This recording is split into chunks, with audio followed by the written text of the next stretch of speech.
Զելայնակիցներ քիչ առաջ Եվրախորհրդանում ԵՄ Հայաստան խորհրդարանական համագործակցության կոմիտեի նիստում ելույթ եմ ունեցել եւ անդրադարձել Հայաստանում եւ Հայաստանի շուրջ տիրող իրավիճակին։ Մասնավորապես անդրադարձել եմ Նիկոլ Փաշինյանի կողմից Հայաստանի անկախության հռչակագրի, անկախության հանրաքվեի նսեմացման քաղաքականությանը։ Ըստ Նիկոլ Փաշինյանի Հայաստանը անկախություն ստացավ ոչ թե երբ ընդունեց անկախության հռչակագիրը,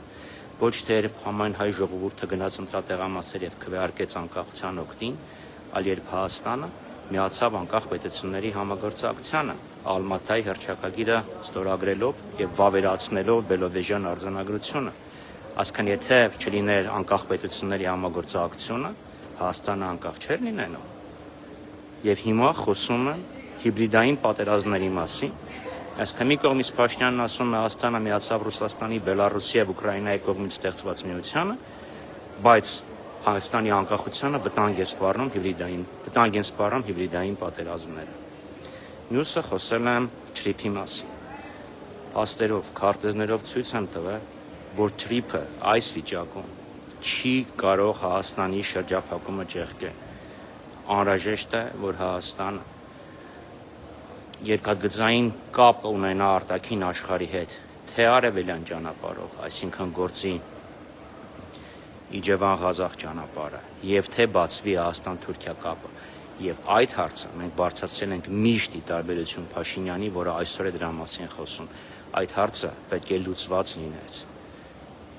2025 թվականի օգոստոսին կամ գոնե 2026 թվականին, երբ ստորագրվեց Թրիփ իրականացման շրջանակը։ Կրկնում եմ, ռելսերը նույնիսկ եթե ոսկուց լինեն, Հայաստանի շրջափակումը այդ ճանապարհը չի ճեղքում, անկախ նրանից լավն է, թե լավը չի։ Խոսել եմ խաղաղության մասին։ Չի կարող լինել խաղաղություն, երբ օկուպացիոն զորքերը Հայաստանի Հանրապետության տարածքում են։ Լավագույն դեպքում մենք ունենք հրադադար, եւ որպիսի հրադադարը վերածվի իրական խաղաղության, արդար սկզբունքների վրա կերտված խաղաղությանը, մենք պետք է ջանքեր թափենք, պետք է ստիպենք Ադրբեջանին վերջացնել ծավալապաշտական ագրեսիվ քաղաքականությունը եւ պաշտպանենք հայկական շահերը։ Եվ վերջապես խոսել եմ արցախցիների վերադարձի իրավունքի մասին։ Եվրոպական խորհրդարանը բազմաթիվ բանաձև ունի, որոնցով պահանջում է ապահովել արցախցիների վերադարձի իրավունքը։ Մարդու իրավունքների Եվրոպական հանձնաժողովի հանձնակատարը այս տարի մի քանի շաբաթ առաջ եւս մեկ անգամ վերահաստատել է, որ արցախցիները վերադարձի իրավունք ունեն։ Իսկ այսօր Նիկոլ Փաշինյանը փորձում է արգելել մարդկանց վերադառնալ իրենց հայրենիք։ Եվ ցավոք սրտի մենք այս ամեն ինչը, այս քաղաքականության արձագանքը տեսնում ենք նաև Եվրոպական պարլամենտում։ Կփոխվի Նիկոլ Փաշինյանը, կփոխվի թե եվրոպական քաղաքականությունը, թե ամերիկյան քաղաքականությունը։ Չեն կարող ակնկալել, որ որևէ երրորդ երկիր կամ երկրներ